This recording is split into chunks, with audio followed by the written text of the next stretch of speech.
All rise. Veuillez vous lever.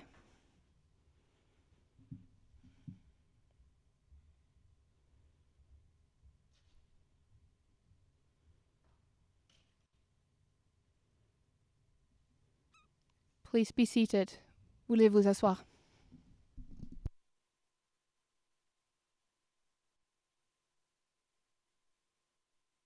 Mr. Vanderpoel, you have of course the floor.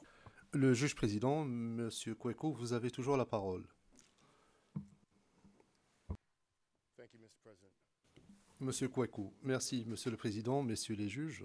We left off, I was about to talk about some of the evidence. Lorsque nous avons fait la pause, j'étais sur le point de parler des éléments de preuve que nous avons l'intention de présenter dans le cadre de ce procès. Donc j'aborde cette question. Comme la Chambre le sait, l'accusation a présenté un inventaire des preuves qui contient plus de 6000 pièces. Nous avons bel et bien l'intention de présenter une bonne partie de ces éléments à l'appréciation de la Chambre. Ces éléments de preuve comprennent notamment des documents, audio, vidéo, des relevés téléphoniques, des échanges de courriels, des entrées dans des médias sociaux qui reflètent les événements à mesure qu'ils se déroulaient. Ils renseignent sur les anti-Balaka, leur structure, leurs opérations, leurs plans, leurs intentions, leurs activités ainsi évidemment que leurs objectifs. Les documents comprendront également des rapports publics émanant des Nations Unies, d'ONG, d'organisations humanitaires, ainsi que de dossiers officiels et de rapports de renseignement.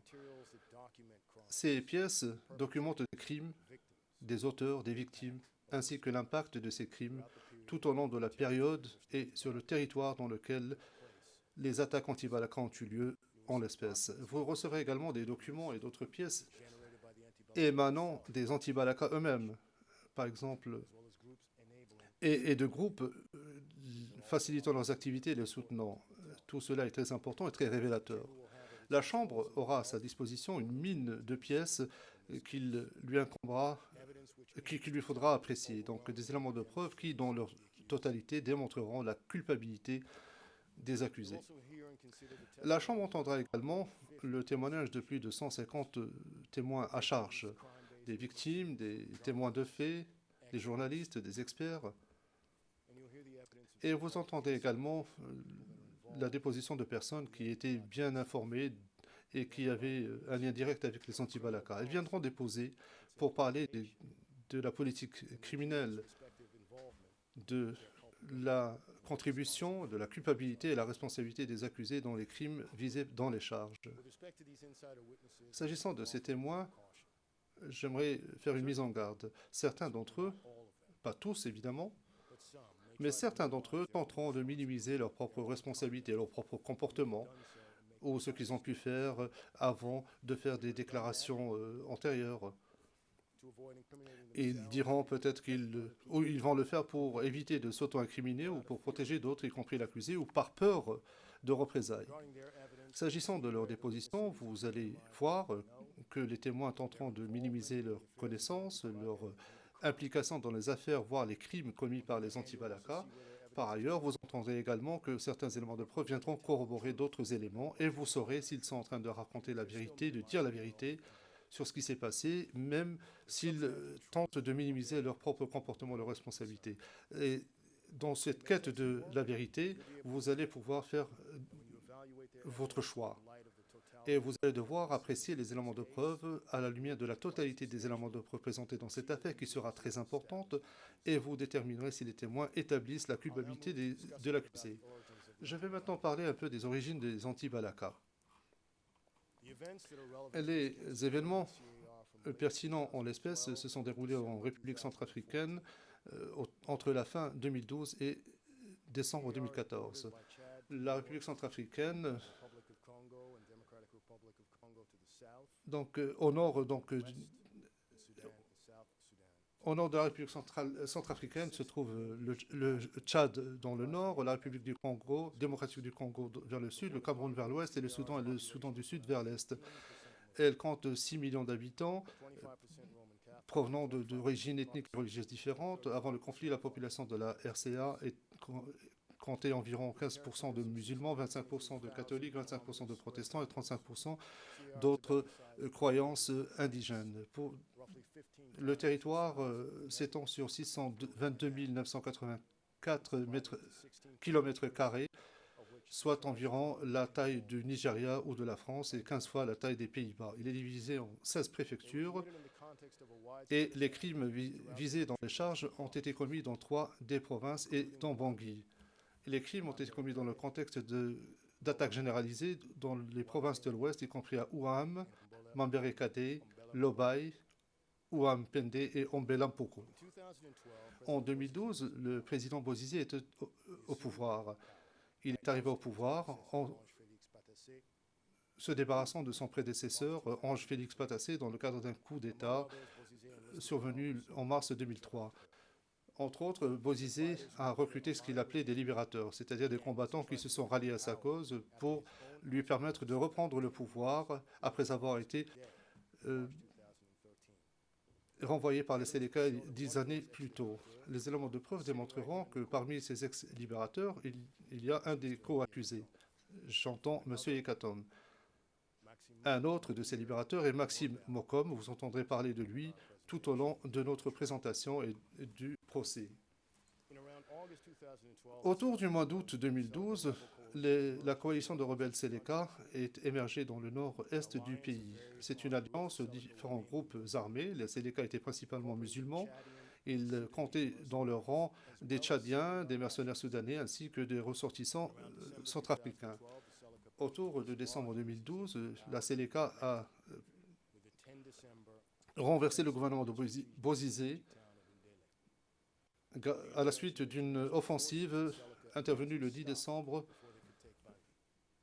sur la ville ou la localité de Ndélé. Avec l'intervention des forces internationales, les Séléka ont pu avancer, mais leur avancée a été stoppée avant qu'ils ne prennent Bangui. Et le 11 janvier 2013, le président Bozizé a signé un accord de cessez-le-feu avec les Séléka à Libreville, au Gabon. Cet accord comprenait un remaniement ministériel pour comprendre des membres de la Séléka de cette coalition, ainsi que des adversaires du nouveau gouvernement d'unité, et différents ministres ont été nommés, par exemple, y compris des opposants à Bozizé. Par exemple, le chef des Séléka, Michel Djodia, est devenu ministre de la Défense, et d'autres alliés comme Guy Sona, qui est devenu le ministre de la Jeunesse et des Sports et de la Culture. Vous entendrez davantage d'éléments de preuve concernant cette relation importante et l'importance de son poste au fur et à mesure que nous avancerons dans ce procès. En dépit de la formation du nouveau gouvernement d'unité, Bozizé n'a pas tenu parole et n'a pas mis en œuvre ses engagements pris à Libreville. Et les Séléka ont repris leur offensive, et le point culminant a été le 24 mars 2013 avec le coup d'État. Bangui est tombé, Bozizé a été condamné à l'exil et le chef Séléka, Michel Djodia, a été installé comme président.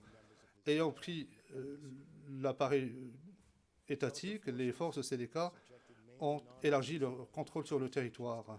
Ils ont assujetti les civils, principalement non musulmans, dans les différentes régions à des attaques violentes et des atrocités indicibles. Pendant des mois, ils ont brutalisé, dévasté, humilié les non-musulmans, et ce qui a suscité un sentiment de vengeance qui a dépassé les rangs des anti-Balaka.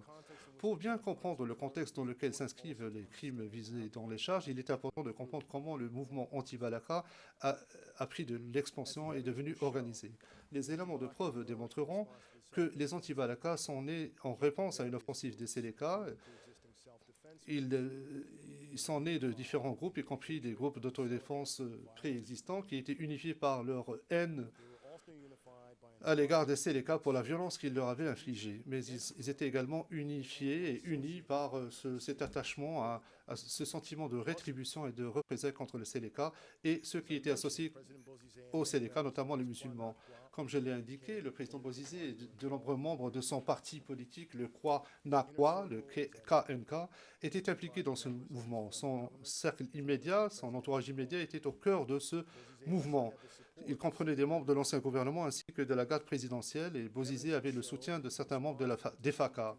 Les preuves montreront qu'en réponse à l'offensive des Séléka en décembre 2012, 2 milices affiliées au Kwa ce parti ont été créés, notamment le Comité d'organisation des actions citoyennes, ou le COAC, et la Coalition citoyenne contre les rébellions armées, le COCORA. Cette dernière, la COCORA, a été formée sous le patronage donc, de Nguy Sona. Et ces deux groupes ont été promus comme étant des groupes d'autodéfense. Et ils ont été créés pour lutter contre le Séléka. Quelques mois plus tard, après le coup d'État du 24 mars 2013, et avec le régime Séléka qui détenait les rênes du pouvoir, les membres de l'entourage immédiat de Bozizé et d'autres ont commencé à s'organiser et ont créé ce qu'on appelle les anti-Balaka. Ils l'ont fait dans 3 lieux, au Cameroun, en République démocratique du Congo et en France, comme nous allons le montrer avec nos preuves. Le premier groupe, le groupe du Cameroun, c'est ma collègue Madame Stryven qui vous en parlera dans de plus amples détails. Mais permettez-moi de vous présenter un contexte général. Peu de temps après le coup d'État du 24 mars 2013, des membres de l'entourage immédiat de Bozizé se sont enfuis au Cameroun. Nguy Sona faisait partie de ce groupe. Ils se sont regroupés là-bas, ils ont planifié ensemble le départ des Séléka dans le but de reprendre le pouvoir en République centrafricaine. Bozizé était là, ainsi que d'autres membres de la garde présidentielle, des membres des FACA et des membres clés des anti-Balaka. Nguy Sona était présent, ainsi que Bernard Mokom, un autre parent de Bozizé. Nguy Sona, Bozizé, Bernard Mokom et d'autres acteurs influents au sein du mouvement se sont réunis à Yaoundé et à Douala pour convenir d'une stratégie. Les éléments de preuve montreront qu'au Cameroun, Nguy Sona a donné des instructions et envoyé de l'argent pour l'achat d'armes et de munitions qui allaient être utilisées lors d'attaques contre des positions Séléka.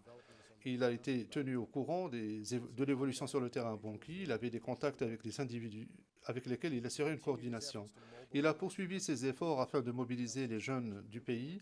Il avait une influence très importante sur ceux du fait de son ancien poste, notamment en tant qu'ancien ministre de la Jeunesse. Après le coup d'État, un groupe important de loyalistes Bozizé a fui à Zongo, dans le nord-ouest de la RDC, de l'autre côté du fleuve Ubangui, à peine quelques kilomètres de Bangui. Parmi eux, il y avait Maxime Mokom, qui deviendra le coordonnateur des opérations anti-Balaka dans le cadre d'une coordination nationale formalisée au début de 2014. Des membres de la garde présidentielle étaient également présents, ainsi que des membres des FACA et d'autres. Certains d'entre eux deviendront plus tard des membres clés de la coordination nationale anti-Balaka. À partir de Zongo, Maxime Mokom était devenu le coordonnateur anti-Balaka de facto. C'est lui qui a obtenu de l'argent, des munitions, des armes. C'est lui qui organisait le déploiement d'éléments anti-Balaka et celui qui leur donnait des instructions sur le lieu et le moment des attaques. Il avait des contacts avec son père et avec Nguy Sona ainsi au Cameroun, ainsi qu'avec d'autres figures importantes de l'entourage immédiat de Bozizé. Mokom avait des contacts réguliers également avec les Komzon à Bangui et dans les provinces, et vous entendrez des témoignages à cet égard dans le cadre du procès. Pendant la même période, un troisième groupe a fui à Kanangoy, en RDC. Ce groupe comprenait Yekatom et d'autres membres des FACA. D'après Yekatom, l'idée de créer un mouvement militaire organisé contre les Séléka a pris naissance à Zongo lorsqu'il a pris la fuite au début. Dans ce court extrait vidéo du début décembre 2013, vous l'entendrez raconter tout cela lui-même.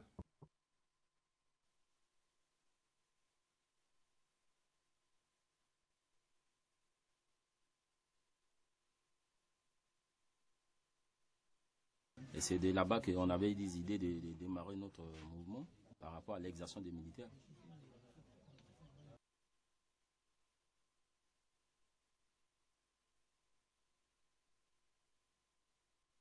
Mr. Van der Poel, Le juge président, Monsieur Van der Poel, un instant s'il vous plaît, le temps que l'interprète anglais termine. Merci. Je vous explique ce qui se passe. Il fallait attendre quelques secondes pour que l'interprète termine son interprétation. Veuillez poursuivre. Monsieur Van der Poel, merci, Monsieur le Président. Depuis Zongo, Yekatom est allé à Kalangoy.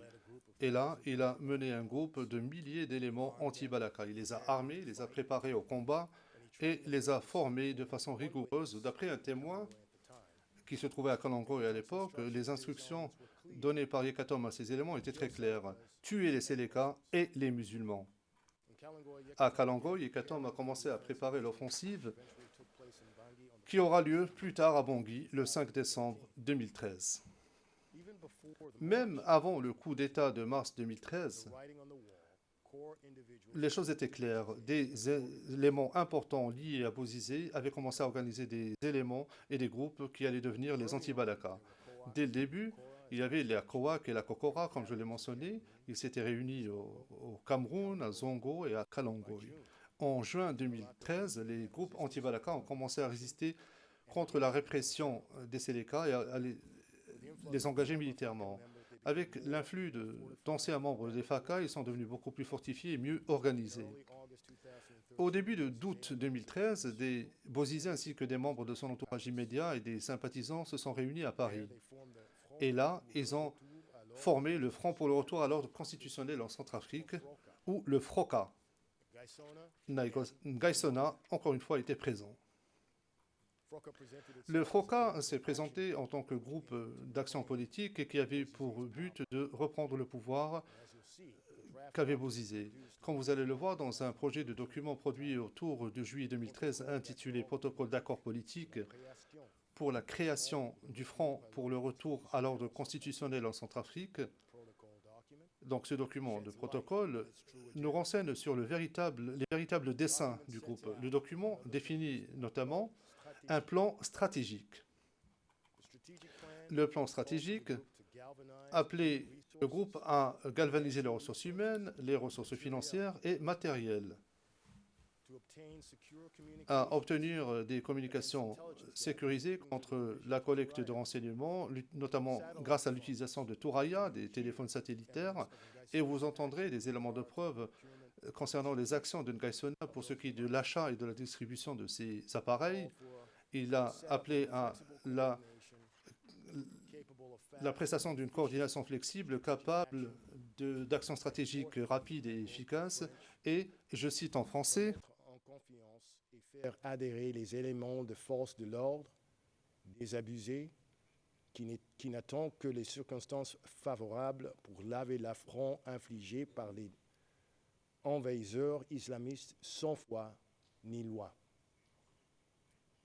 End quote. Fin de citation. Madame Streisand vous décrira que le FROCA a attisé les flammes de la haine ethnique et de la division grâce à une propagande anti-musulmane. Comme nous l'avons indiqué, l'attaque du 5 décembre 2013 à Bangui a été extrêmement importante. Elle a été essentielle, car elle a marqué le début de la fin des Séléka et elle s'inscrivait dans le cadre de la stratégie de Bozizé et de son entourage immédiat pour reprendre le pouvoir. Ngaïsona jouait un rôle dans sa planification. Yekatom a joué un rôle dans son exécution. Ce jour-là, le 5 décembre, le matin, environ 1000 éléments anti-Balaka coordonnés par Mokom depuis Zongo, ainsi que des éléments de Yekatom ont attaqué à partir de plusieurs directions. Cet effort coordonné a ciblé les positions de Séléka, d'abord le camp Kassai, le camp de Roux, le camp des sapeurs-pompiers, l'Assemblée nationale et le Centre protestant pour la jeunesse. Les attaques anti-Balaka sur les civils musulmans ont suivi peu de temps après. Il ne s'agissait pas là simplement d'attaques militaires contre les Salaka, mais cela s'inscrivait dans une campagne anti-Balaka pour cibler les musulmans de façon violente dans la province de l'Ouest de la RCA. Et je décrirai tout cela. Les chrétiens ont été prévenus par avance et on leur a demandé de mettre des branches de palmiers devant leur maison pour indiquer qu'ils étaient pro-anti-Balaka, qu'ils n'étaient pas des musulmans. Vous entendrez parler de ce qui s'est passé à Karno, à Berberati et à Gwen. Les attaques anti-Balaka. L'attaque du 5 décembre a été terrible. De nombreux civils ont été tués ou blessés, des milliers ont été déplacés et les éléments de preuve vous démontreront que les civils musulmans dans l'ouest de la RCA ont vu leur destin empirer. Après l'attaque du 5 décembre, il y a eu des actes de violence contre les civils des deux côtés et qui se sont poursuivis pendant des semaines, ce qui a forcé le gouvernement ou le régime Georgia a démissionné le 10 janvier 2014 des suites de pression internationale. Presque peu de temps après, après la démission de Georgia, Nguyen Sona est retourné en République centrafricaine le 14 janvier 2014 et à son retour, les anti-Balaka ont adopté une structure formalisée. Cela a été fait afin d'organiser le groupe, vu ses objectifs et pour permettre l'arrivée du gouvernement de transition. Nguyen Sona a élaboré la coordination nationale anti-Balaka lors d'une réunion qui a eu lieu à Boirabe, à Bangui. La position lui a permis de jurer d'avoir le contrôle et l'autorité sur les groupes anti-Balaka à Bangui et dans les provinces. La démission de Georgia n'a pas freiné les attaques des anti-Balaka parce que l'objectif n'avait pas encore été atteint. Bozizé n'était toujours pas au pouvoir, pas plus que les membres de son entourage immédiat. Pour emprunter les mots prononcés par Nguyen Sona dans un discours, Maxime Mokom et Bernard Mokom au Comzone anti-Balaka autour de février 2014, et je cite, « Nous avons combattu le Seleka, nous sommes arrivés à Bangui, nous n'allons pas abandonner le combat, nous continuerons le travail jusqu'à la fin. » Fin de citation de Nguyen Sona. Et je cite à nouveau, « Nous n'avons pas encore atteint nos objectifs. Ceux qui sont morts entre-temps, eh bien leurs familles seront indemnisées. Je vous donne ma parole. » Bernard Mokom. Citation, je cite donc, « Vous savez comment nous sommes arrivés à Bangui. L'objectif est de ramener Bozizé à Bangui. Je demande à tous les Comzones de me donner un aperçu de leurs éléments, de leurs armes et des hommes qui sont morts. Nous nous apprêtons à mener un combat important. Nous nous préparons à mener ce combat pour obtenir une récompense demain. Nous sommes venus libérer la population et chasser les Seleka. Lorsque les Seleka seront partis, le pouvoir sera à nous. Et ce sera grâce à nous que les Seleka partiront d'ici. Nous allons ramener le général au pays, Mokom.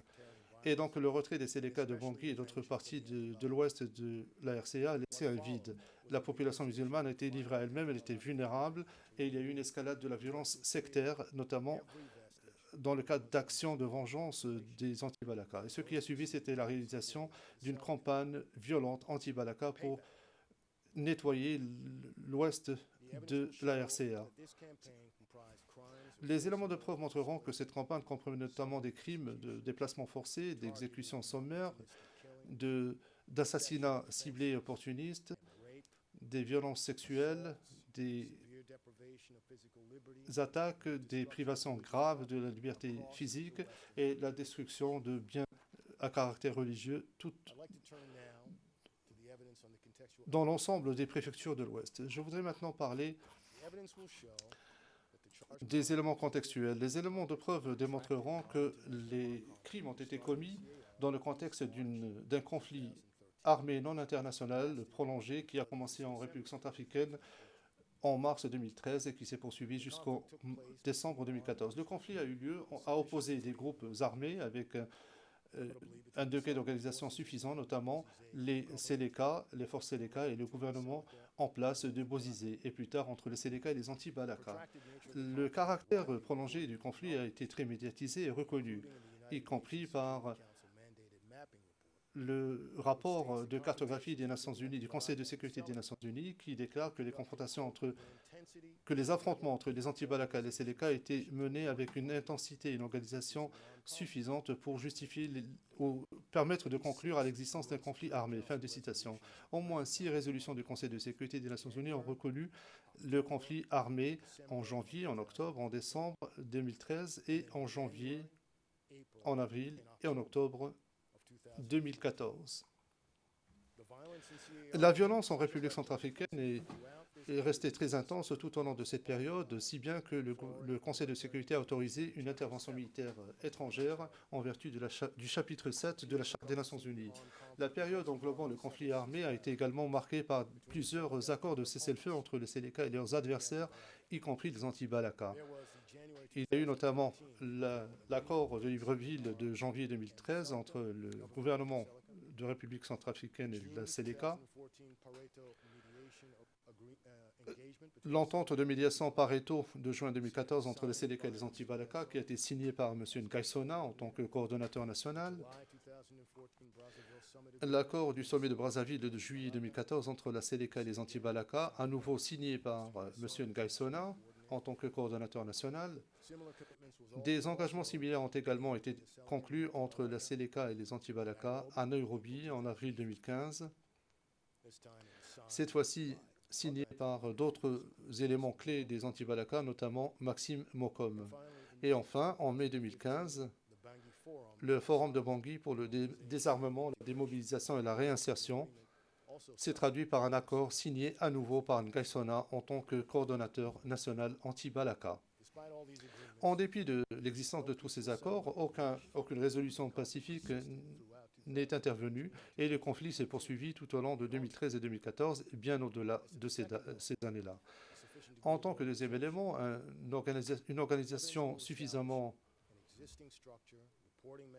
ou un degré d'organisation suffisant des groupes armés, les éléments de preuve démontreront qu'il existe une structure, des mécanismes de rapport et des indices de commandement et de contrôle au sein du leadership anti-Balaka, ainsi que parmi les éléments à Bangui et dans certaines préfectures. D'abord, les anti-Balaka avaient une hiérarchie interne. Il avait un certain nombre d'adhérents tout au long de 2013. En février 2014, le groupe comptait 50 000 éléments. D'après Ngaïsona, il avait 70 000 éléments sous son contrôle. Il y avait des commandants de zone ou des com-zones nommés en tant que chefs des groupes anti-Balaka et opérant dans des zones territoriales bien définies. Les com-zones dans les provinces étaient parfois créer des structures reflétant la coordination nationale, établissant un comité local, un coordonnateur adjoint, un porte-parole, etc., etc. Prenons à titre d'exemple le document suivant. Ce document est daté de février 2014, une déclaration signée par plus de 20 membres haut placés des anti-Balaka. Vous pouvez voir dans ce document qu'il y a leur nom, ainsi que le rôle officiel qu'ils jouaient au sein du groupe, par exemple porte-parole, commandant de bataillon et même coordonnateur opérationnel au bas de la page. Les com-zones organisaient et commandaient leurs éléments. Ils donnaient des ordres, distribuaient des armes, contrôlaient les mouvements et régissaient les communications. Et ils imposaient également des sanctions disciplinaires. Les membres FACA, qui avaient des rôles de direction au sein des anti-Balaka, organisaient souvent le groupe de façon militaire ou quasi militaire. Par exemple, le groupe de Yekatom était organisé de cette façon. Il a imposé une structure administrative. Il a désigné un secrétaire pour maintenir les dossiers officiels du groupe, les immatriculations des membres, les ordres ainsi que les réquisitions relatives aux armes. Les éléments de preuve montreront que les anti-Balaka ont employé certains aspects de la structure de commandement et de rapport. Les com-zones relevaient de Ngaïsona ou rendaient compte au coordonnateur des opérations. Et lorsque ceux-ci n'étaient pas disponibles, ils fournissaient des informations aux autres membres de la coordination nationale afin qu'elles soient relayées au chef d'état-major. Ils rendaient compte également aux coordonnateurs locaux ou aux coordonnateurs de préfecture.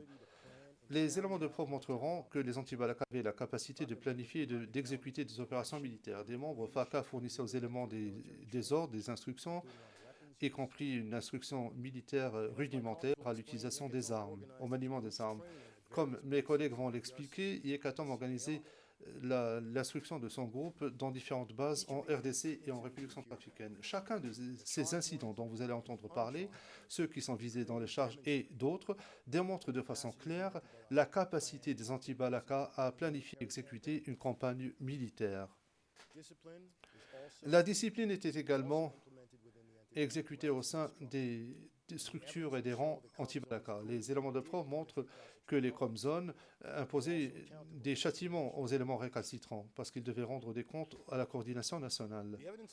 Les éléments de preuve montreront également que les accusés ont joué un rôle important ou des rôles importants pour ce qui est de représenter les anti-Balaka. Ils les ont représentés lors de réunions de haut niveau, de négociations, et par exemple la transition du président Samba Panza en janvier 2014, où ils ont présenté leur doléance en tant que groupe, et lors de leur participation, y compris pour la participation au gouvernement, et lors du sommet de Brazzaville en juillet 2014.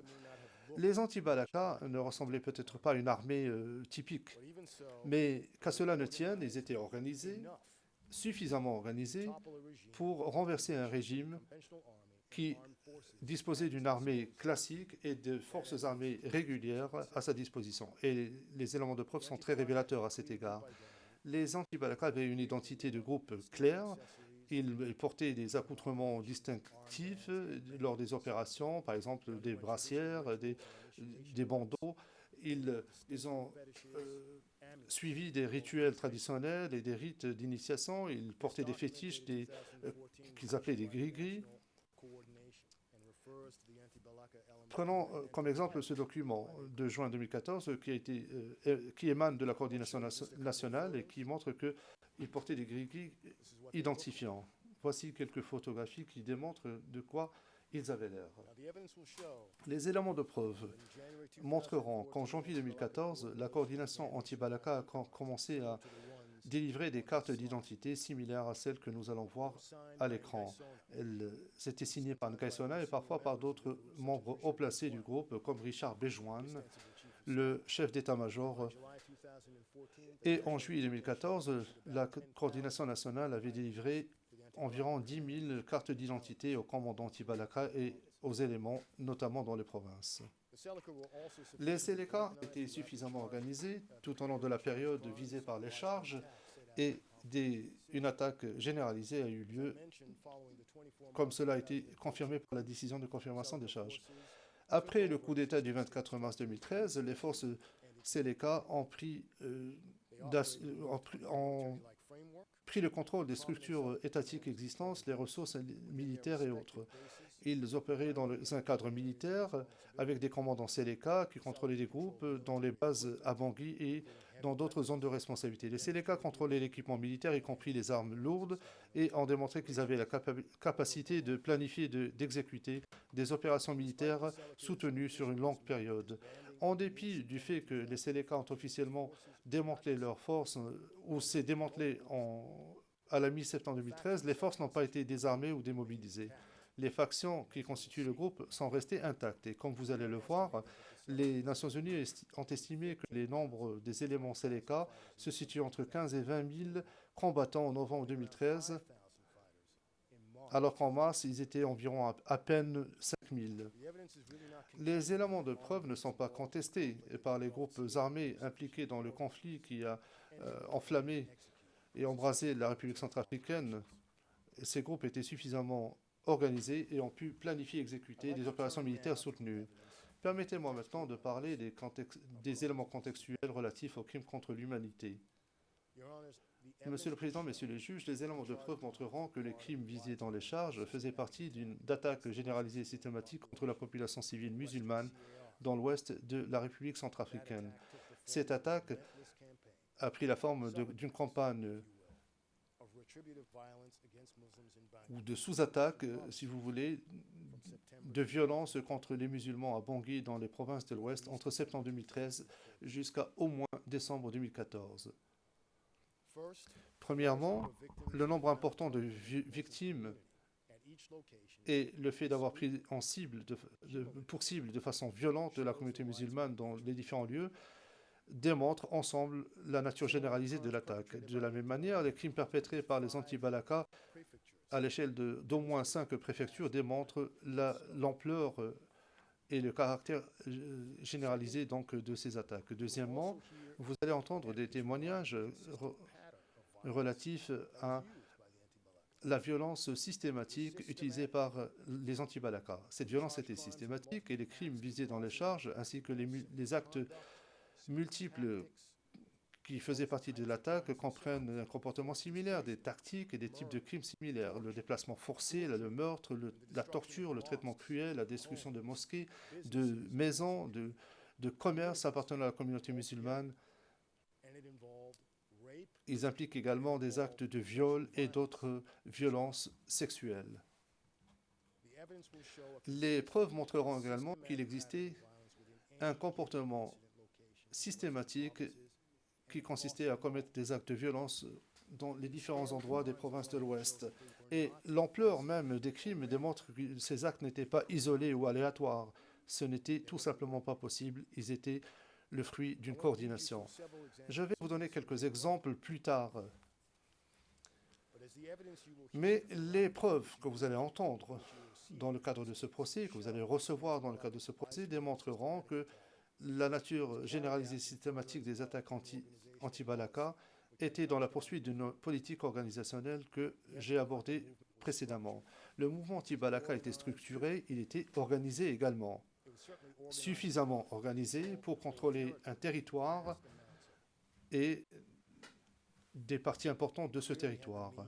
Il disposait des moyens, de la capacité de mener à bien des opérations militaires, y compris, malheureusement, à l'encontre de populations civiles musulmanes. Le comportement et les discours des anti-Balaka sous-tendaient une politique organisationnelle qui impliquait un élément de criminalité, à savoir la politique criminelle et le dessein criminel, dessein commun qui visait à prendre pour cible les civils musulmans perçus comme étant responsables des crimes Seleka. La politique criminelle peut être déduite de la nature même de l'attaque, mais aussi peut être déduite des déclarations des anti-Balaka, des éléments ainsi que les dirigeants à l'encontre des musulmans du pays. Vous entendrez des éléments de preuve incontestables tout au long de ce procès qui le prouveront. Les anti-Balaka ont utilisé des déclarations, des interviews, des communiqués de presse, ainsi que des discours publics pour distribuer ou diffuser des messages à l'encontre de la population musulmane et pour inciter à la vengeance contre eux. Et tout cela a été promu par les dirigeants. Les preuves montrent que ceux qui étaient à l'origine de cela, par exemple le FROCA et d'autres, ses membres notamment, utilisaient de façon systématique le discours public pour s'attaquer aux Seleka, pour dénoncer les crimes commis par les Seleka contre la communauté chrétienne, ce qui était vrai, mais ne parlaient jamais dans leurs déclarations des crimes commis en masse contre les musulmans. Ils ont même nié l'existence de ces crimes, quand vous entendrez Ngaïsona le dire, ou d'autres aussi. Ils ont tenté même, dans certains cas, de justifier tout cela. Vous verrez comment le récit, le discours anti-Balaka, a à dessein fait l'amalgame entre les Seleka et la population musulmane, et comment les membres des anti-Balaka ont même nié la légitimité de la communauté musulmane centrafricaine. Dès le début, les membres de l'entourage immédiat de Bozizé, y compris Ngaïsona, ont utilisé donc des discours anti-musulmans. Ils qualifiaient les musulmans d'islamistes, d'étrangers, d'envahisseurs, qui visent à imposer la charia et réduire en esclavage la population. Comme les preuves le démontreront, tout cela n'était pas sans conséquence. En effet, il y a eu un impact considérable. Les anti-Balaka ont fait des musulmans, de tous les musulmans, des cibles, non pas parce qu'ils ont été attaqués par les Seleka, mais parce qu'ils ont été manipulés, ils ont manipulé la population pour que l'on croie que tout cela a été héroïque, patriotique et justifié. Ils ont bénéficié d'une structure de financement, d'armes, d'instruction, de coordination et d'une voix politique, ainsi que d'une couverture politique, et Ngaïsona contribue à tout cela. Il l'a fait tout en faisant la promotion de la politique organisationnelle qui consistait à commettre des exactions brutales, comme je l'ai indiqué. Les éléments de preuve dans cette affaire montreront de façon claire qu'il y avait une animosité à l'égard de la population musulmane qui a existé au sein des rangs anti-Balaka. Vous entendrez parler de cela davantage au fur et à mesure que nous développerons notre présentation. Permettez-moi de vous montrer une courte vidéo de Bossangoa de 2013. Dans cette vidéo, vous verrez un élément anti-Balaka décrire comment les anti-Balaka ont tué son frère et l'ont décapité. Il a dû fuir le village. Et que lorsque les Seleka sont partis, il a dû récupérer les membre du corps de son frère. Et d'autres expliquent comment les anti-Balaka ont tué les musulmans parce que, et je cite, ils font la même chose, ils nous ont fait la même chose. Fin de citation. Séléka. Les Séléka ont pris une épée, ils lui ont crevé les yeux, ils l'ont décapité, ils l'ont découpé, là et là. Je m'étais enfui. Quand ils ont quitté le village, je suis revenu. J'ai pris un drap, j'ai ramassé les morceaux de mon frère, je les ai déposés dans un fossé. Des jeunes rongés par un désir de vengeance sans fin, qui s'abat aussi sur les musulmans civils, jugés trop proches des anciens rebelles. Donc les musulmans, quand on les trouve dans la brousse, on les tue parce qu'ils font pareil avec nous.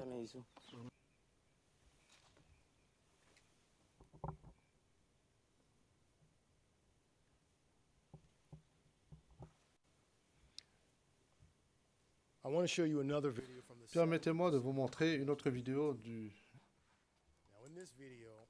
7 décembre 2013. Dans cette vidéo, vous allez voir des éléments anti-Balaka de Yekatom. Leur message est simple.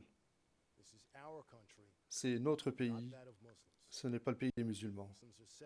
Les musulmans sont des Séléka, ce sont des étrangers, des djihadistes, des Janjaweed, Gamboubou. Veuillez diffuser cette vidéo, s'il vous plaît. 3 jours à Dodoja pour quitter notre pays. Oui. C'est notre pays. C'est notre pays. C'est pas le pays des musulmans. C'est pas le pays des musulmans. C'est le pays des Centrafricains. Nous demandons absolument.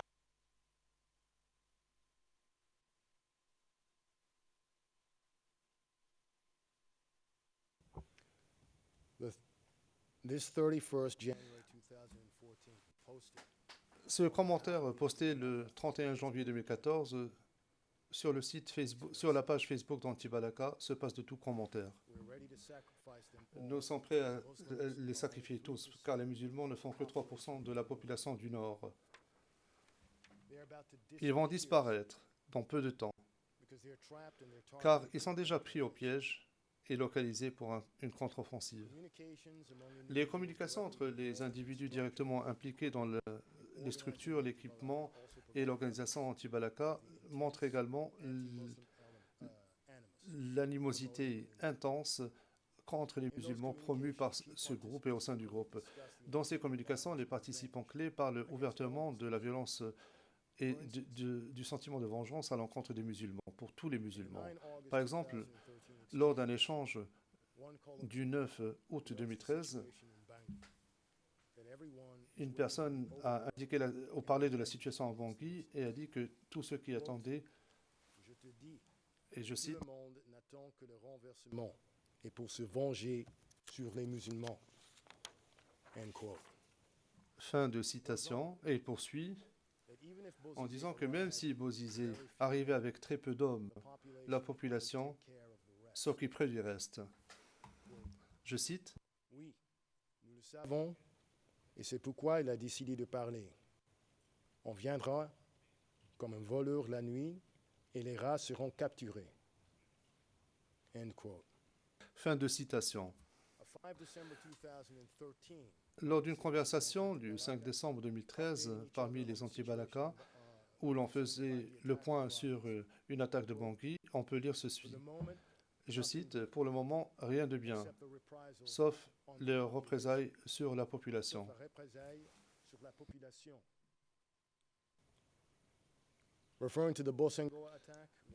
En parlant de l'attaque sur Bossangoa, un des interlocuteurs a dit « On nettoie Boro ce matin. » Boro, comme vous allez l'entendre utiliser, est un quartier à prédominance musulmane de Bossangoa. Le 13 décembre 2013, Lévi Yakité a dit à son interlocuteur, en parlant des musulmans du PK5, ce qui suit. S'ils ne font pas attention, ça sera leur tombeau. Ils doivent comprendre qu'ils sont des étrangers et qu'ils ne peuvent pas nous dominer chez nous.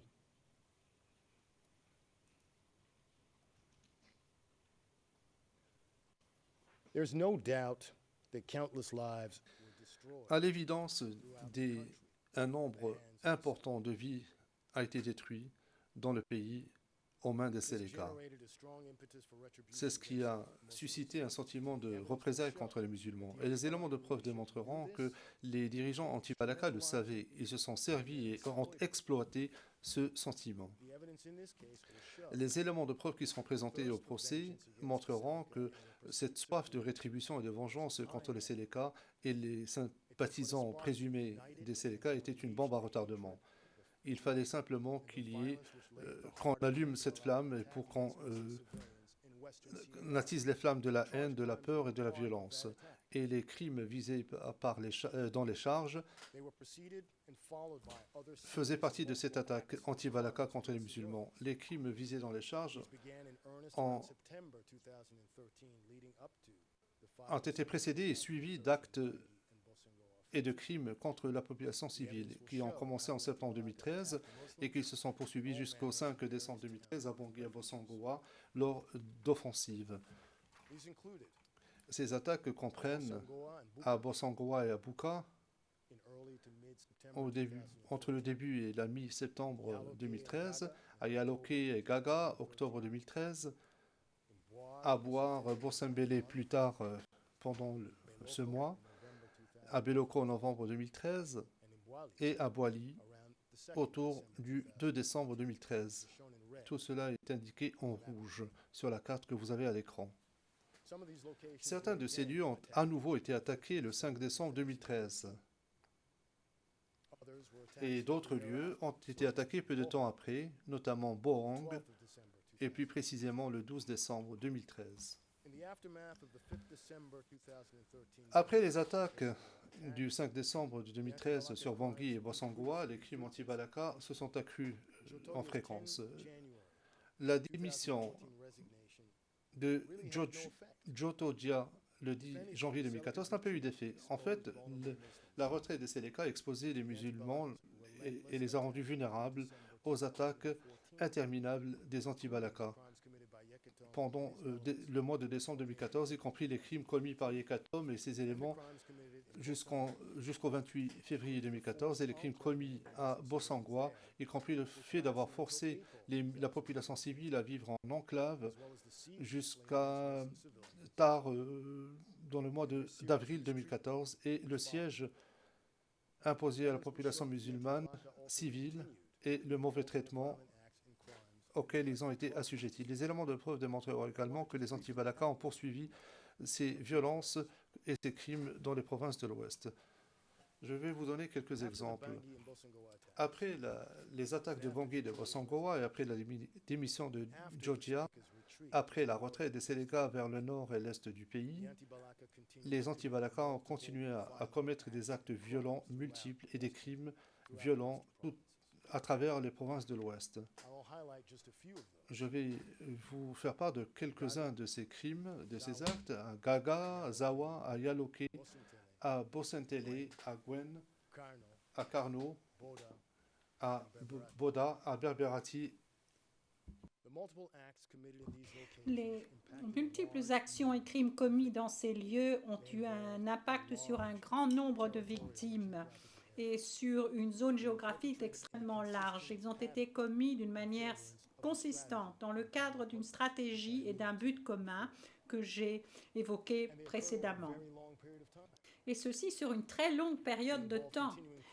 Ils impliquaient des crimes continus, y compris le transfert forcé de la population musulmane et leur enfermement dans des enclaves. Certaines de ces enclaves étaient véritablement des prisons en plein air. La plupart de ces enclaves continuent à exister jusqu'à la fin de la période des charges et bien au-delà pour certains, 2016 même. Je commencerai par Yaloke. À Yaloke, les anti-Balaka se sont déplacés rapidement après le retrait des Séléka en mi-janvier 2014. Ils se sont avancés dans les villages de Gaga, Zawa, en tuant les musulmans dans les deux lieux. Les résidents musulmans ont fui les attaques et se sont retrouvés à Yaloke. Les anti-Balaka ont suivi à Yaloké, mais n'ont pas attaqué immédiatement. Le 22 janvier, après que les forces françaises aient tenté des efforts de médiation qui ont échoué, les anti-Balaka ont commencé à attaquer la communauté musulmane de Yaloké. Ils ont tué et blessé plusieurs civils musulmans. Une jeune fille musulmane a été tristement violée. Vous aurez la déposition de sa mère. Ils pillent et brûlent les maisons des musulmans, leurs échoppes. L'ensemble de la population musulmane de la Yaloké a dû ensuite être évacuée par les forces internationales au Cameroun et au Tchad. La violence ne s'est pas arrêtée là. Autour d'avril 2014, les anti-Balaka ont intercepté un grand groupe de Peuls nomades qui fuyaient les attaques anti-Balaka. Ils ont tué plusieurs des hommes et forcé les 500-600 Peuls qui restaient, surtout des personnes âgées, des femmes et des enfants, dans une enclave à Yaloké. Ils ont été confinés là, sous la menace des anti-Balaka, dans des conditions déplorables pendant 2014 et 2015. Pendant cette période, plus de 40 personnes sont mortes de malnutrition et d'infections qu'on aurait pu éviter. J'en reviens à Bonsemtélé.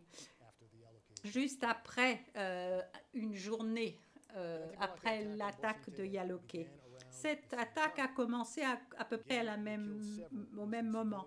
Et là aussi, plusieurs civils musulmans ont été tués, les maisons et les échoppes ont été pillées, brûlées, ainsi que les mosquées. Les civils musulmans se sont enfouis en mars, trouvé refuge dans la mission catholique de la ville. En juillet 2014, la plupart des musulmans de cette localité avaient été évacués. Gwen. Le même schéma de violence se répète à Gwen, un petit village à 100 km environ de Karno. Le 1er février 2014, 2 jours après le retrait des Séléka, les anti-Balaka commencent leur attaque, visant la communauté musulmane.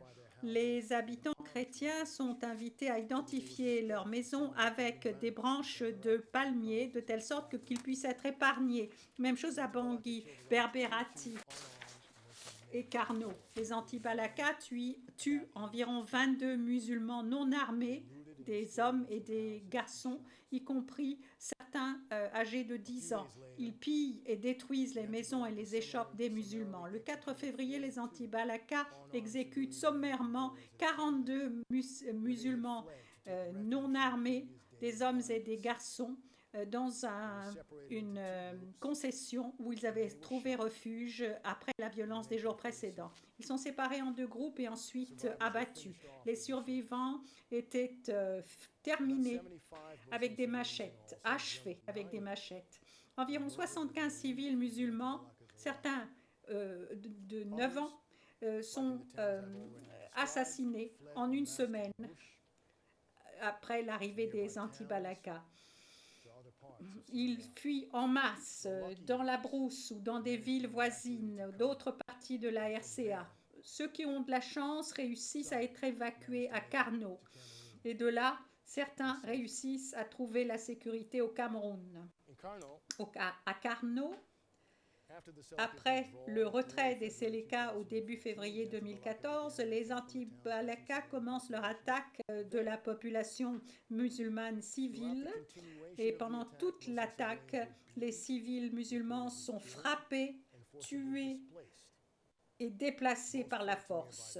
La plupart prennent la fuite vers des villages voisins au Cameroun ou au Tchad lorsqu'ils le peuvent. D'autres trouvent refuge dans l'église catholique, rejoignant les musulmans, fuyant les villages voisins ou des villes plus distantes comme Gen, Yaloké, Bosembélé, Bozoum, Baouro et Bonsemtélé. Il a fallu que des forces internationales les mettent en sécurité. Sous siège, Des milliers de civils musulmans sont enfermés dans une enclave dans l'église avec les anti-balaka qui sont juste à l'extérieur des portes, qui bloquent l'entrée ou qui attaquent ceux qui osent partir. La plupart des civils à l'intérieur sont des femmes et des enfants. Ils sont forcés de supporter des circonstances épouvantables. Ils n'ont pas accès aux médicaments, peu de nourriture. Ils continuent et la menace anti-balaka se poursuit sur les civils musulmans qui restent dans cette enclave pendant 2014 jusqu'à début 2016. Boda. Les événements à Boda font partie également d'une attaque systématique et de grande échelle contre les musulmans à l'ouest de la RCA, dans le cadre d'une politique criminelle que j'ai décrite. Les éléments de preuve montreront qu'en février 2014, environ 45 000 personnes habitaient à Boda et dans les villages voisinants. 12 000 musulmans et 30 000 non-musulmans résidaient dans la ville. Le 5 décembre 2013, au même moment que les attaques coordonnées sur Banki et Bosangoa, les anti-balaka lancent une offensive qui échoue à Boda. Des escarmouches avec les anti-balaka ont lieu. Les Seleka finalement se retirent de Boda le 28 janvier 2014 ou aux environs de cette date, comme ils l'avaient fait dans d'autres villes après la démission de Jododia. Au début de la matinée du 5 février 2014, les anti-balaka commencent leur attaque sur la population musulmane. Ils sont renforcés par un autre groupe d'anti-balaka qui les aide à nettoyer Boda de la présence musulmane. Ils ne réussissent pas à atteindre cet objectif ce jour-là, parce que les forces angaristes françaises interviennent comme ils l'avaient fait précédemment. Les témoins décrivent comment les anti-balaka ciblent la population musulmane de Boda par le meurtre, le viol, le transfert forcé, la déportation, le déplacement, ainsi que la persécution. Pendant l'attaque contre les civils musulmans, ceux-ci prennent la fuite dans des quartiers voisins où ils restent enfermés dans des enclaves, entourés d'une ligne rouge surveillée par les forces internationales. Traverser cette ligne est une menace de mort entre les mains des anti-balaka. C'est un refrain commun. Malheureusement, les éléments de preuve dans cette affaire prouveront cela. Les civils musulmans de Boda dépendaient pleinement de la protection de ces forces internationales. En quelques semaines, l'enclave avait plus que doublé de taille, de 6 000 à 11 000, puis 14 000 personnes. Ceux qui essayaient de partir pour aller chercher de la nourriture ou du bois pour se chauffer étaient pourchassés par les anti-balaka. Pendant tout 2014 et bien après, les anti-balaka continuent à exercer la violence et des menaces contre la communauté musulmane de Boda, qui vit dans des conditions épouvantables dans l'enclave. Berberati. Après le retrait des Seleka de Berberati, le 10 février 2014, ou à peu près à cette date, les anti-balaka commencent leur attaque sur la population civile à cet endroit. L'attaque se concentre sur les quartiers musulmans et fait plusieurs victimes civiles. Ensuite, avec les éléments d'autres zones, les anti-balaka pillent systématiquement les maisons des musulmans, les échoppent, ils détruisent 900 maisons dans les 2e et 5e arrondissements. Ils pillent, endommagent sévèrement les mosquées de la ville, la mosquée de Takwa. Des centaines de musulmans trouvent refuge dans une église voisine, d'où ils sont évacués une nouvelle fois par la Miska, avec d'autres musulmans quittant les villes voisines. Dans les enclaves musulmanes, des milliers de personnes sont enfermées dans des conditions difficiles, de la même façon que je l'ai décrit pour les autres villes précédemment. Ils n'ont pas de soins médicaux, ils dépendent totalement de l'Église et des ONG pour se nourrir. En avril 2014, les forces internationales avaient escorté et évacué des milliers de musulmans déplacés de Berberati, surtout vers le Cameroun. Comme les éléments de preuve le montreront, tous les éléments anti-Balaka impliqués dans ces crimes et ces actes étaient liés à leurs dirigeants à Bangui. Pour emprunter une phrase utilisée par la Chambre préliminaire 2, et je cite, « Ils étaient formellement et politiquement sous le parapluie de la coordination nationale ». Fin de citation. Une coordination nationale dont les éléments de preuve prouveront, et je ne pense d'ailleurs pas que ce soit contesté, une coordination nationale, disais-je, dirigée par Nguy Sona. Ils étaient liés politiquement et formellement, mais également idéologiquement, animés par leurs sentiments anti-musulmans. Et bien entendu, ils étaient liés opérationnellement dans la mise en œuvre de cette idéologie de la politique criminelle, du but commun, cibler les civils musulmans en représailles violentes pour les crimes des Séléka. Yekatom et son groupe ont fait exactement la même chose. Telle était la nature de l'attaque anti-Balaka en République centrafricaine de l'Ouest et les crimes des charges en font partie.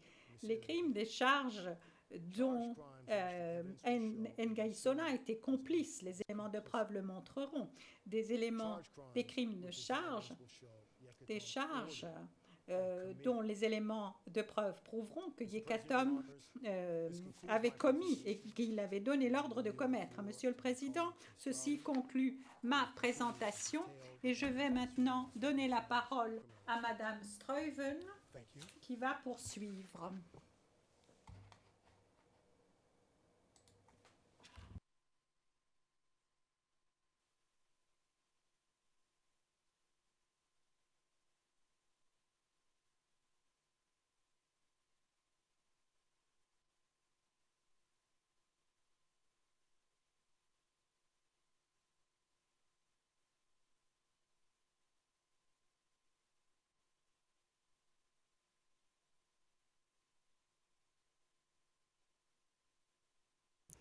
Good morning, Mr. President, Your Honors. I will continue with Nguy Sona's individual. Madame Struyven, je vais poursuivre avec la responsabilité pénale individuelle de Monsieur Nguy Sona.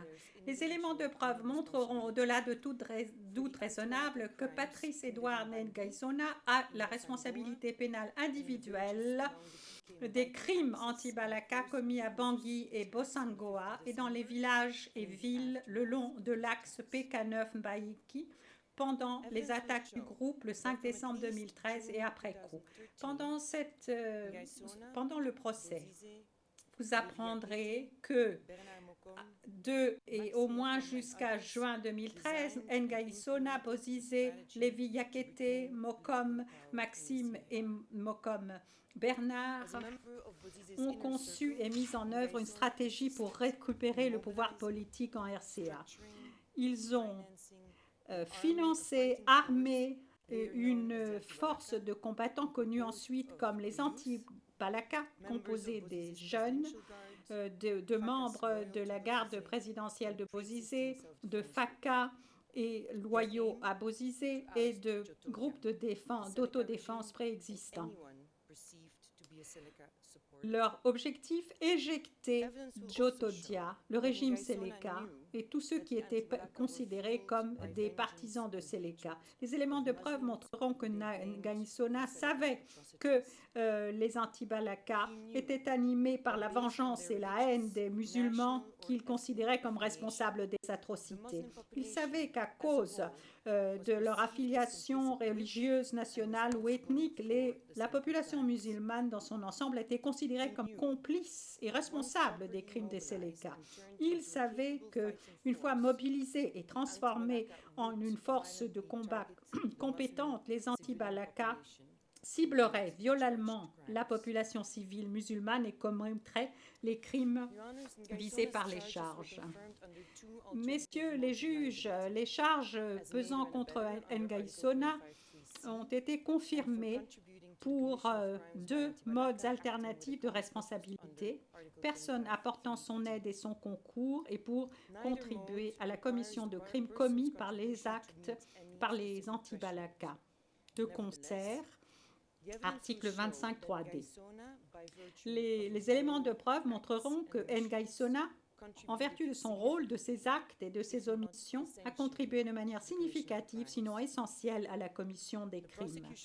L'accusation démontrera également que les contributions de Ngaïsona visaient à soutenir l'activité criminelle des anti-Balaka et qu'il était conscient de leur intention de commettre les crimes imputés.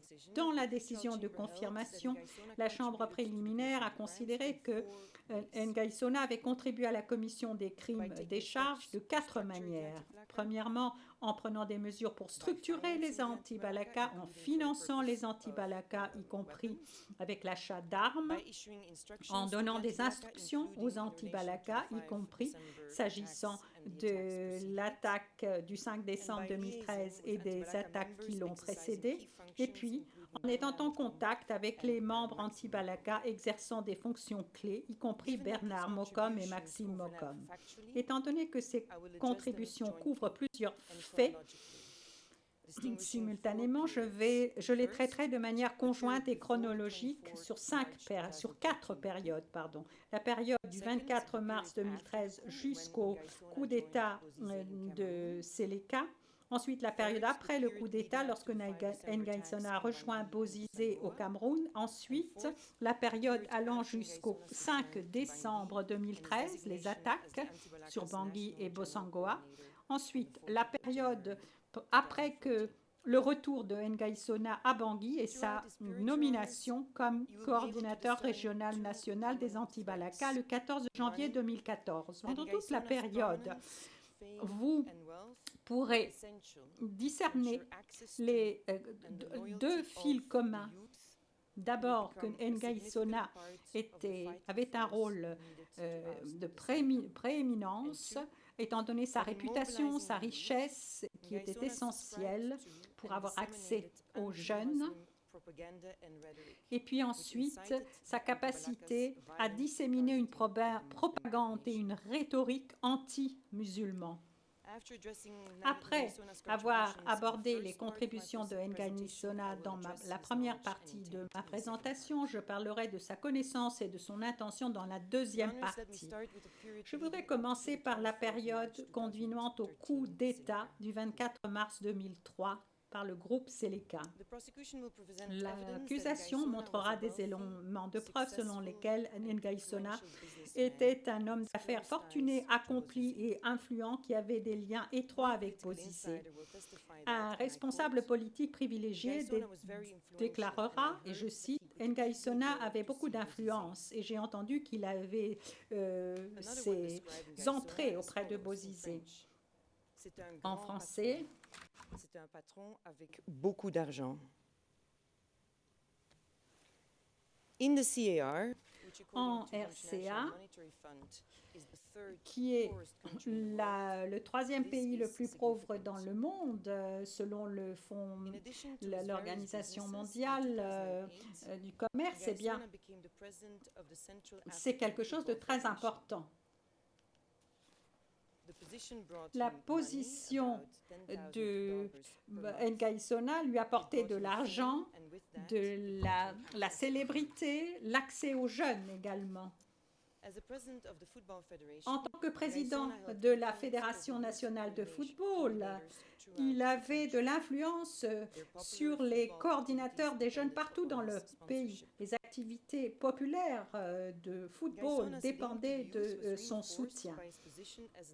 Le lien de Ngaïsona aux jeunes est renforcé par sa position en tant que représentant élu du parti politique de Bozizé. Les coordinateurs des jeunes étaient rassemblés au sein de conseils des jeunes qui travaillaient étroitement avec le KNK, le parti politique, et agissaient comme point focal entre le gouvernement et les communautés locales. La structure établie sous Bozizé avait 4 canaux formels par lesquels les jeunes étaient coordonnés et mobilisés. D'ailleurs, on les appelait les jeunes de Bozizé. Ils étaient assimilés au gouvernement. Vous verrez la structure et l'implication de Nguai Sona avec les jeunes en prenant compte, sachant que l'âge moyen en RCA divise la population en deux grandes parties.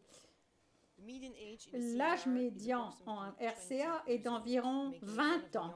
C'est un des pays où la population est la plus jeune dans le monde. Par exemple, si on compare avec les États-Unis, avec les nations, avec les Pays-Bas, pardon, si on compare avec les Pays-Bas, eh bien, l'âge moyen est de 42 ans.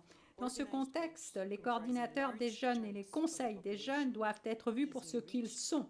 Ils représentent de larges pans de la population qui est facilement touchée et mobilisée. Et c'est exactement ce que Nguai Sona et les membres du cercle restreint de Bozizé font. Ils mobilisent les jeunes pour mettre en œuvre leur stratégie et récupérer le pouvoir en RCA. Nguai Sona avait accès à cette force facilement mobilisée. Et il était essentiel au mouvement anti-Balaka. Comme Nguai Sona lui-même l'a dit ensuite, et je cite, « J'ai accepté d'être le porte-parole des anti-Balaka, le mouvement d'émancipation du peuple, parce que ils étaient sous-représentés. Et je me suis dit, pourquoi moi? Eh bien, ils ont dit, parce que vous êtes avec les jeunes. J'ai expliqué la signification, l'importance de la position de Nguai Sona, sa richesse. Je vais maintenant parler des mois qui ont conduit au coup d'État du 24 mars 2013. Il y avait donc deux milices qui ont été créées, que j'ai citées tout à l'heure, la Kokora et la COAC. Nguai Sona contribue à la mobilisation, au financement, à l'armement de ces deux milices. Pendant le procès, vous entendrez un témoin privilégié des anti-Balaka, et je cite, qui vous dira « À la fin de 2012, Nguai Sona a commencé à mobiliser et organiser les jeunes en groupe d'autodéfense pour arrêter la progression des Seleka vers Bangui. Steve Yampete, le lieutenant de Bozizé, et la garde présidentielle de Bozizé ont créé COAC, Nguai Sona et Levi Yakité ont créé Kokora. La présence et la dominance des jeunes dans ces deux milices n'était pas un accident. Elles avaient été créées pour cela. Les jeunes sur les barricades et les barrages avaient pour tâche d'identifier les musulmans perçus comme étant alignés sur les Seleka, et ensuite ils étaient détenus, perquisitionnés et arrêtés. Certains d'entre eux disparaissaient à jamais. Plusieurs témoins expliqueront comment la création de Kokora et de COAC marque le début d'un effort centralisé visant à s'accrocher au pouvoir en démonisant la population musulmane de la RCA dans son ensemble. Les individus qui participaient à cette affaire, à cet effort, font partie d'une alliance loyale à Bozizé.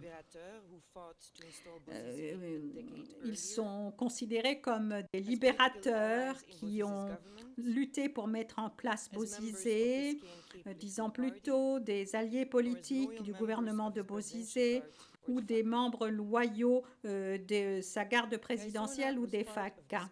Nguai Sona faisait partie de cette alliance centrale qui utilise les plateformes politiques existantes et conçoit de nouvelles plateformes pour forger un nouveau discours public. Un discours public de haine contre la population musulmane. Les éléments de preuve montreront que la présence de ces forces le 27 décembre 2012, par exemple, Bozizé prononce un discours puissant devant ses supporters sur la place de la République à Bangui. Son discours est le premier d'une série qui confond les Séléka et les musulmans, identifiant les Séléka avec l'islam et qualifiant tous les musulmans comme étrangers. Dans ce discours, Bozizé fait exactement cela, et je le cite en français. Il n'y a aucun centrafricain parmi eux.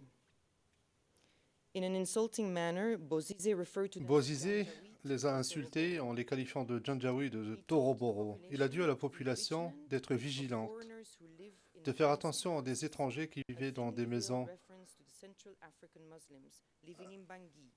protégées. C'était une référence voilée aux musulmans de Centrafrique qui vivaient à Bangui et qui a déclaré qu'ils aidaient les Séléka. Et je cite en français: dans les différents quartiers. Surveillez surtout les étrangers qui vivent dans des concessions clôturées. Ils ont l'habitude de cacher des gens dans leurs concessions. Ils attendent le désordre total avant de sortir et de passer à l'action en vue de tuer les gens, de tuer les gens. En dépit de l'existence de plusieurs références à ce qu'on appelle la résistance pacifique, Bozizé a lancé un appel à la population et principalement aux jeunes pour les inviter à prendre les armes et aller à la guerre contre l'ennemi. Un ennemi où on a fait l'amalgame donc entre l'ennemi et la population civile. Les éléments de preuve montreront également que lors de ce meeting, Yakété a insisté du fait qu'il était entouré de traîtres. Il a utilisé le terme Judas pour les qualifier. C'est une référence chrétienne. Et ces étrangers n'allaient pas se promener impunément. Donc, en bref, il disait la patrie ou la mort. Quelques jours plus tard, Bozizé a repris ce leitmotiv en déclarant que la République centrafricaine était devenue un pays divisé en deux. Une partie appartenant aux Janjaweed et l'autre appartenant aux vrais centrafricains. Les discours ont été diffusés à grande échelle et la rhétorique n'a pas laissé de doute qu'il y avait une différence entre les musulmans, c'est-à-dire les étrangers, les chrétiens, les vrais ressortissants centrafricains, que les musulmans soient nés en RCA ou pas, qu'ils aient grandi dans ce pays ou pas, qu'ils soient combattants ou civils, peu importe. Faire l'amalgame entre les civils musulmans et les Séléka en tant que complices et en tant qu'étrangers, eh bien cela a suscité la rage et la violence de la population à leur égard. Dans le même temps, on demandait aux jeunes de se battre, ou comme Yakété l'a dit, et je cite en français, « C'est pourquoi nous demandons à la jeunesse centrafricaine de ne pas avoir peur. S'il faut mourir, alors il faut mourir pour votre pays. Mourir pour la liberté, pour vos petits frères, mourir pour l'avenir de vos enfants, mourir pour l'avenir. » Messieurs les juges, les éléments de preuve montreront que pendant les semaines qui ont suivi, Ngaïsona, Bozizé, Yakété et Yambété ont répété et renforcé les mêmes discours anti-musulmans. Le 4 janvier 2013, Ngaïsona a lancé un appel en faveur d'un soutien contre ce qu'il appelait les ennemis de la nation qui ont décidé d'apporter des problèmes au pays en important la charia et qui veulent utiliser l'islamisme pour détruire notre pays. Fin de citation. Dans le cadre d'interviews radio, Ngaïsona a utilisé son influence auprès des jeunes pour solliciter leur soutien contre les envahisseurs français. Et je cite en français à nouveau. La République centrafricaine ne doit pas être envahie par les étrangers.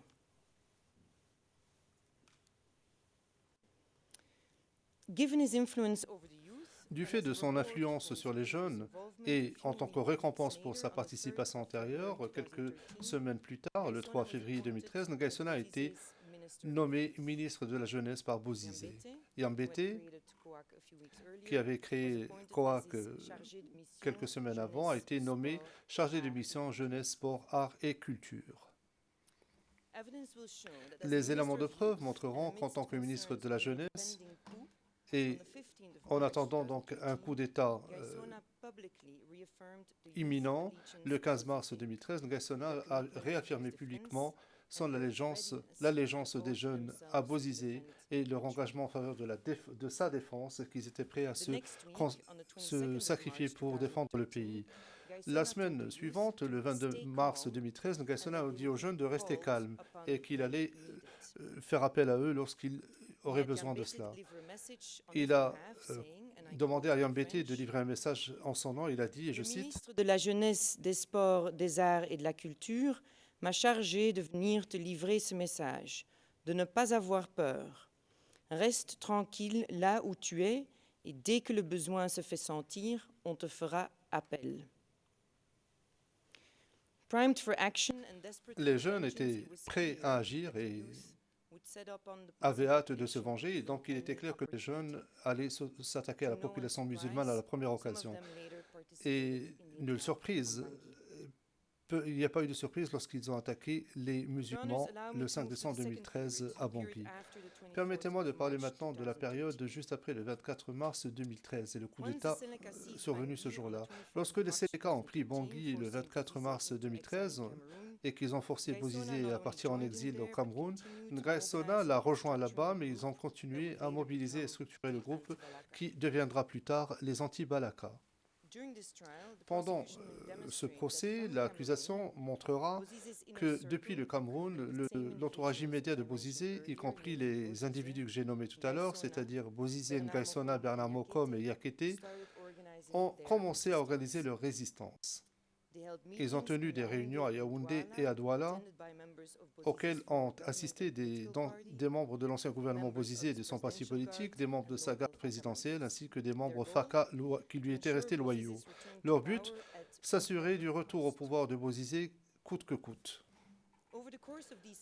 Lors de ces réunions, il est devenu clair qu'une partie importante de la stratégie pour reprendre le pouvoir était de renverser les Séléka, pas uniquement Jotoja, mais les Séléka, mais aussi les supporters perçus des Séléka, à savoir la population musulmane. En effet, les discours anti-musulmans exprimés à peine quelques semaines plus tôt par Bozizé, Ngaïsona, Yakété et Yambété à Bangui étaient maintenant repris lors des réunions au Cameroun. Dans les semaines qui ont suivi, Ngaïsona a assuré la liaison avec les anti-Balaka, non seulement au Cameroun uniquement, mais aussi en République démocratique du Congo, à Bangui et à Gobéré. Depuis le Cameroun, Ngaïsona et Bernard Mokom sont restés en contact étroit avec Maxime Mokom, qui dirigeait les opérations anti-Balaka depuis Zongo. En même temps, Ngaïsona assurait la coordination avec d'autres dirigeants anti-Balaka à Bangui, y compris le capitaine des FACA Charles Grémangou et un lieutenant FACA important qui organisait les éléments là-bas. Ngaïsona faisait également la liaison avec des éléments anti-Balaka à Gobéré, notamment Achille Godonam, Dandoy Dan et Richard Béjoine. Les éléments de preuve montreront que les éléments anti-Balaka de Gobéré ont participé à l'attaque du 5 décembre 2013 sur Bossangoa, comme vous allez l'entendre plus tard dans le cadre de nos présentations.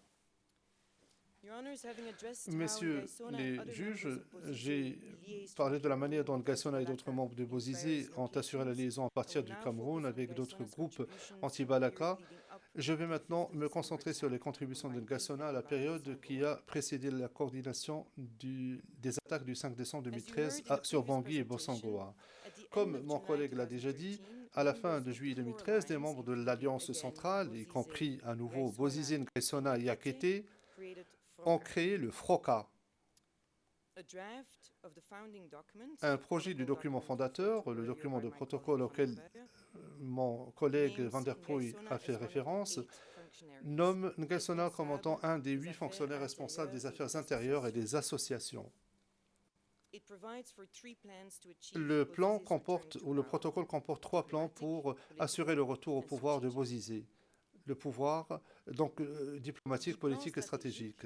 Le plan stratégique comportait 4 actions importantes que mon collègue a déjà expliquées, y compris le fait d'assurer des ressources financières et matérielles, assurer les communications sécurisées au moyen de Touraya, établir un mode de coordination flexible et rétablir la confiance et le recrutement d'éléments désabusés des forces de l'ordre qui n'attendent que les circonstances favorables pour nettoyer les insultes infligées par les envahisseurs islamistes sans foi ni loi.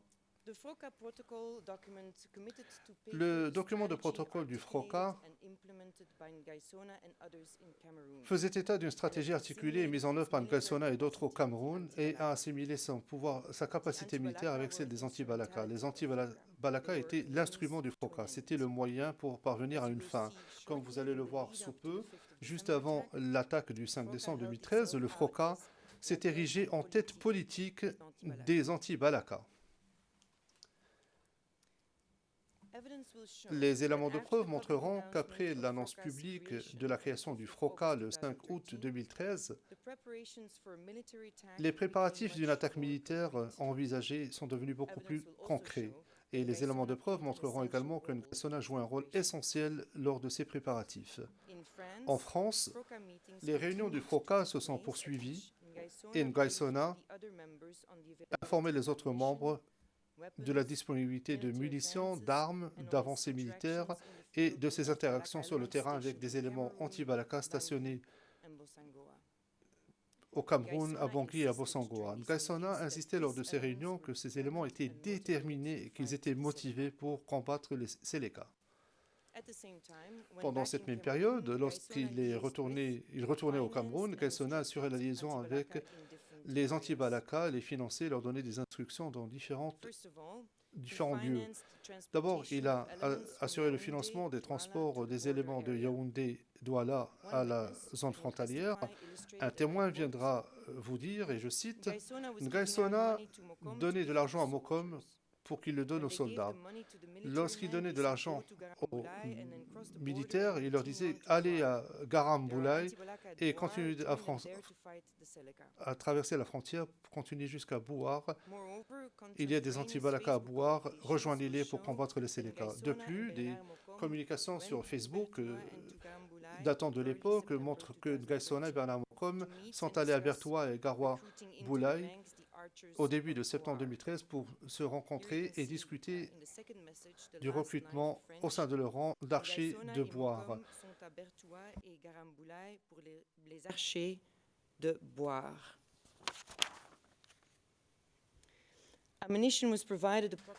Des munitions ont été fournies environ 10 jours plus tard. Le vieux Mokom est parti avec Ngaïsona à Bertoua et pour la frontière avec des munitions et des médicaments pour les archers de Bouar et Betty.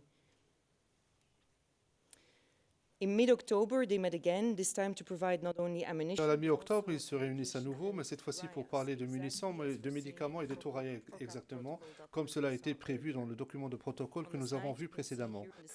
Vous pouvez voir à l'écran, la deuxième ligne du message. Oui, le vieux Mokom est resté là-bas, Ngaïsona aurait amené des touraillas.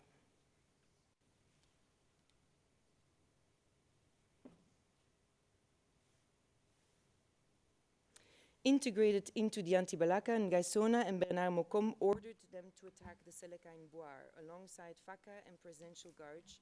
Et donc Ngaïsona et Bernard Mokom ont donné l'ordre d'attaquer les Séléka à Bouar avec les Faka et les gardes présidentielles, et ils l'ont fait le 26 octobre 2013. Cela est la cause du fait que Ngaïsona et Mokom avaient pris l'initiative d'attaquer Bouar.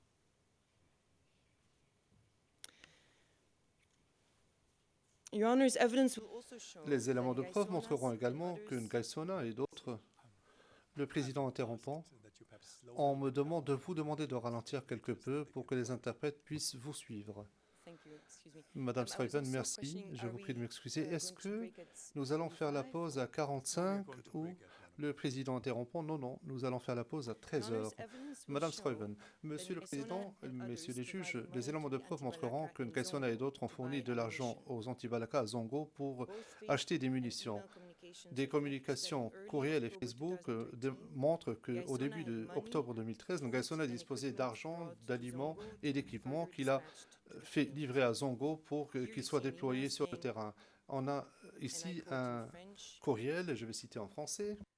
Concernant la situation du pays, notre cellule d'information a été informée de la dotation en moyens financiers et matériels aux éléments qui sont de l'autre côté du fleuve, pour une coordination avec ceux de Bangui et la ligne Boali-Bogangolo-Bozum, et l'autre côté du fleuve is a reference to the anti-Balaka elements located. Il est fait référence aux autres éléments qui sont de l'autre côté du fleuve, au Bangui.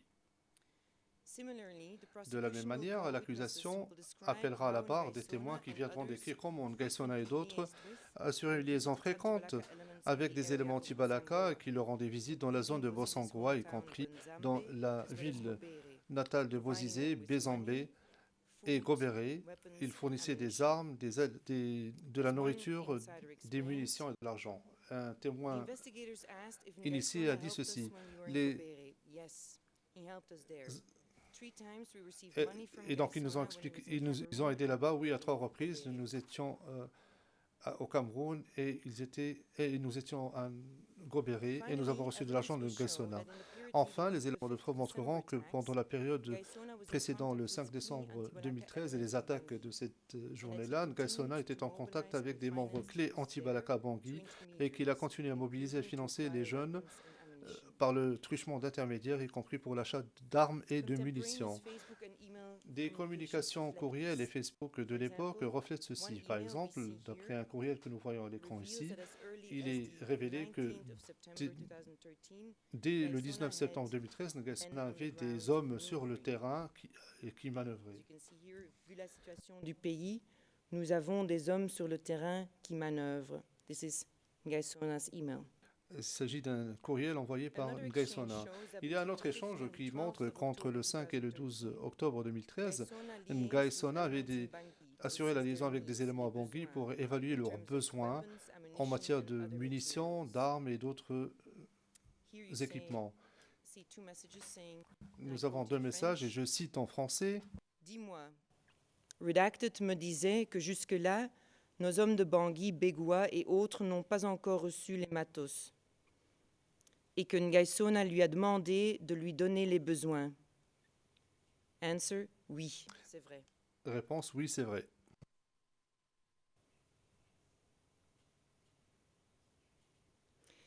In response, Ngaïsona is provided with a detailed En réponse, inventory of the Ngaïsona supplies needed. reçoit donc une ventilation détaillée des besoins, y compris les numéros de téléphone, des points focaux, ainsi que les noms. Vous voyez ici un courriel avec tous les besoins qui sont énumérés, y compris en jaune les munitions et quelques... Au bas de la page, vous pouvez voir également une liste de besoins en armement, en précisant ceci. Chaque élément a une arme individuelle AK. Ce qui manque, c'est les armes collectives. And it lists RPGs, et après ça, on parle de RPG, de lance-grenades, des DKM, des grenades, des chargeurs, etc. Les éléments de preuve montreront qu'après avoir reçu ce courriel, Ngaïsona les a fait suivre pour suivi. Monsieur le Président, Messieurs les juges, si vous me permettez, j'aimerais revenir sur les 2 tendances communes auxquelles j'ai fait référence au début de ma présentation. Les éléments de preuve montreront que pendant que Ngaïsona était en train de mobiliser les éléments et qu'il préparait des opérations militaires en aidant à la coordination, au financement et à l'armement des éléments sur le terrain, le FROCA, quant à lui, dont Ngaïsona est membre fondateur et membre actif, faisait la promotion et la diffusion de propagande anti-musulman en exhortant la population centrafricaine à chasser les soi-disant islamistes et djihadistes. Comme vous pouvez le lire dans ces citations, en août 2013, le FROCA utilisait la crainte de l'islamisation pour mobiliser la population. Il disait que la République centrafricaine devait être protégée contre les étrangers, c'est-à-dire les musulmans, qui étaient censés soutenir le Séléka, et ceux, y compris les civils, quelle que soit leur nationalité. Ces discours alarmistes et incendiaires répétés par Ngaïsona, Bozizé et Yakété faisaient partie également des conversations au Cameroun. La propagande avait pour but d'attiser et d'exploiter la haine contre les Séléka et de la population musulmane dans son ensemble. Et ils ont réussi à le faire. En effet, en septembre 2013, les anti-Balaka ont commencé une première série d'attaques systématiques à Bossangoa et Buka et aux environs de ces 2 localités. Ces attaques, qui ont ciblé les Séléka aussi bien que la population civile, ont été signés par le FROCA. Monsieur le Président, Messieurs les juges, les éléments de preuve montreront que le 9 octobre 2013, le FROCA est allé plus loin. Il a fait l'amalgame exprès entre les civils musulmans et les Séléka et les crimes de ceux-ci, en disant que ceux qui sont de foi musulmane ont accepté de faire partie d'une conspiration des forces maléfiques provenant des pays islamiques. Ils doivent donc être expulsés du pays. En dépit des rapports du nombre de rapports croissants de la violence anti-Balaka, y compris contre la population civile, les 19 et les 27 novembre 2013, le coordonnateur FROCA a appelé les Centrafricains à un soulèvement et à chasser les islamistes et les djihadistes de la République centrafricaine. D'après les FROCA, qui dit Séléka dit islam, et par conséquent, tout musulman devait être chassé et pris pour cible. Et ces discours ont été répétés et renforcés, promus par Ngaï personnellement, par les organisations qu'il représentait et par ses collaborateurs, et tout cela a eu un effet réel sur la jeunesse qui a fait l'amalgame entre les musulmans et les Séléka. Tout au long de ce procès, vous allez voir des vidéos où des cop-zones anti-Balaka et des éléments anti-Balaka vous diront que tous les musulmans, même un enfant à l'école ou un bébé, était Séléka ou qu'il deviendra Séléka ou qu'il avait aidé Séléka et par conséquent c'était une cible légitime d'attaque. Cet élan généré par l'incitation de la population à l'action a rallié les jeunes et a été utilisé donc à motiver les attaques de Bangui et de Bossangoa. Et Ngaï a participé pleinement à la préparation de ces attaques. Messieurs les juges, tout au long de ce procès, vous entendrez des éléments de preuve démontrant que quelques jours avant l'attaque du 5 décembre sur Bangui, des armes ont été distribuées au nom de Ngaï au chef anti-Balaka à l'extérieur de Bangui. Ngaï a également donné des ordres pour obtenir des munitions auprès de fournisseurs locaux et qu'il a pris part à l'approvisionnement en munitions depuis la RDC à destination de la République centrafricaine. En outre, Ngaï a donné des instructions claires s'agissant de l'attaque sur Bangui. À titre d'exemple, en novembre 2013, Ngaï a convoqué un membre important des FACA au Cameroun pour lui donner des instructions qu'il allait relayer à Bangui et coordonner les attaques anti-Balaka. Autour de la même période, il a donné des instructions au groupe, un lieutenant FACA important, à Bangui. Autour du 24 novembre 2013, Ngaï a donné l'ordre à des éléments anti-Balaka à boire de se rendre à Bossembélé en 3 jours en prévision de l'attaque sur Bangui. Et quelques jours plus tard, autour du 27 novembre 2013 ou au 27 novembre 2013, Ngaï et Bernard Mokom ont donné l'ordre à des éléments anti-Balaka à Zongo de traverser le fleuve Ubangui vers Bangui. Dans le cadre de ces préparatifs, des groupes anti-Balaka de Bossangoa, Bouka, Boar, Bossembélé et Zongo ont déferlé sur Bangui pour exécuter l'attaque du 5 décembre 2013. Ce jour-là, des milliers d'éléments anti-Balaka ont exécuté une offensive coordonnée. Ils sont arrivés de différentes directions. Ils ont attaqué plusieurs lieux. Ils avaient différents commandants. Et tout au long de cette attaque, pendant cette attaque, ils étaient en contact constant par téléphone. Bien que les positions Séléka aient été les premières cibles, la population civile musulmane a été également attaquée. Et vous entendrez de plus amples détails de la part de ma collègue Mme Anderson. Les anti-Balaka ont également lancé des attaques sur Bossangoa. Et les éléments montreront que l'attaque sur Bossangoa a été coordonnée par Maxime Mokob depuis Zongo et exécutée par des éléments qui s'étaient réunis autour de Gobéré. Le groupe de Gobéré s'était scindé en deux. Un groupe est descendu sur Bangui pour attaquer Bangui et l'autre est resté derrière pour attaquer Bossangoa. Comme je l'ai déjà indiqué, Ngaï était en contact direct avec les éléments anti-Balaka à Gobéré et à Zongo et leur a fourni de l'argent, de la nourriture, des armes et des munitions. Ngaï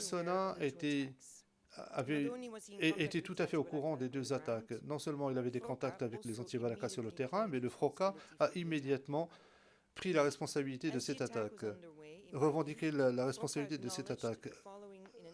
Pendant que l'attaque était en cours à Bangui, le FROCA a admis lors d'une interview radio internationale ceci. L'ordre constitutionnel en cours aujourd'hui à Bangui, nous revendiquons l'espace, l'organe politique pour sauver nos citoyens au FROCA.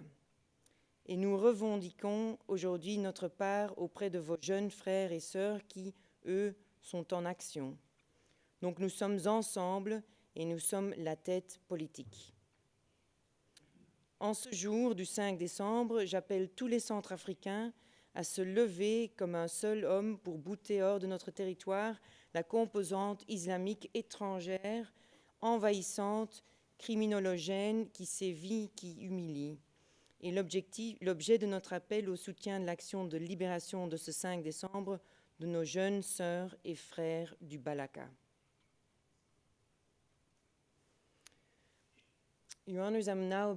Messieurs les juges, je m'apprête à aborder une autre période. Le président, lorsque vous êtes en train de citer ou de donner lecture d'une citation, les interprètes anglais ont besoin d'un peu plus de temps. Je n'ai pas bien entendu ce que vous avez dit à la fin. Je m'apprête à aborder une autre période, une deuxième période. Je ne sais pas si le moment est opportun pour faire la pause ou si vous souhaitez que je poursuive. Le président, je pense effectivement que la pause est tout à fait opportune. Nous allons faire la pause et nous allons reprendre à 14 heures. All rise.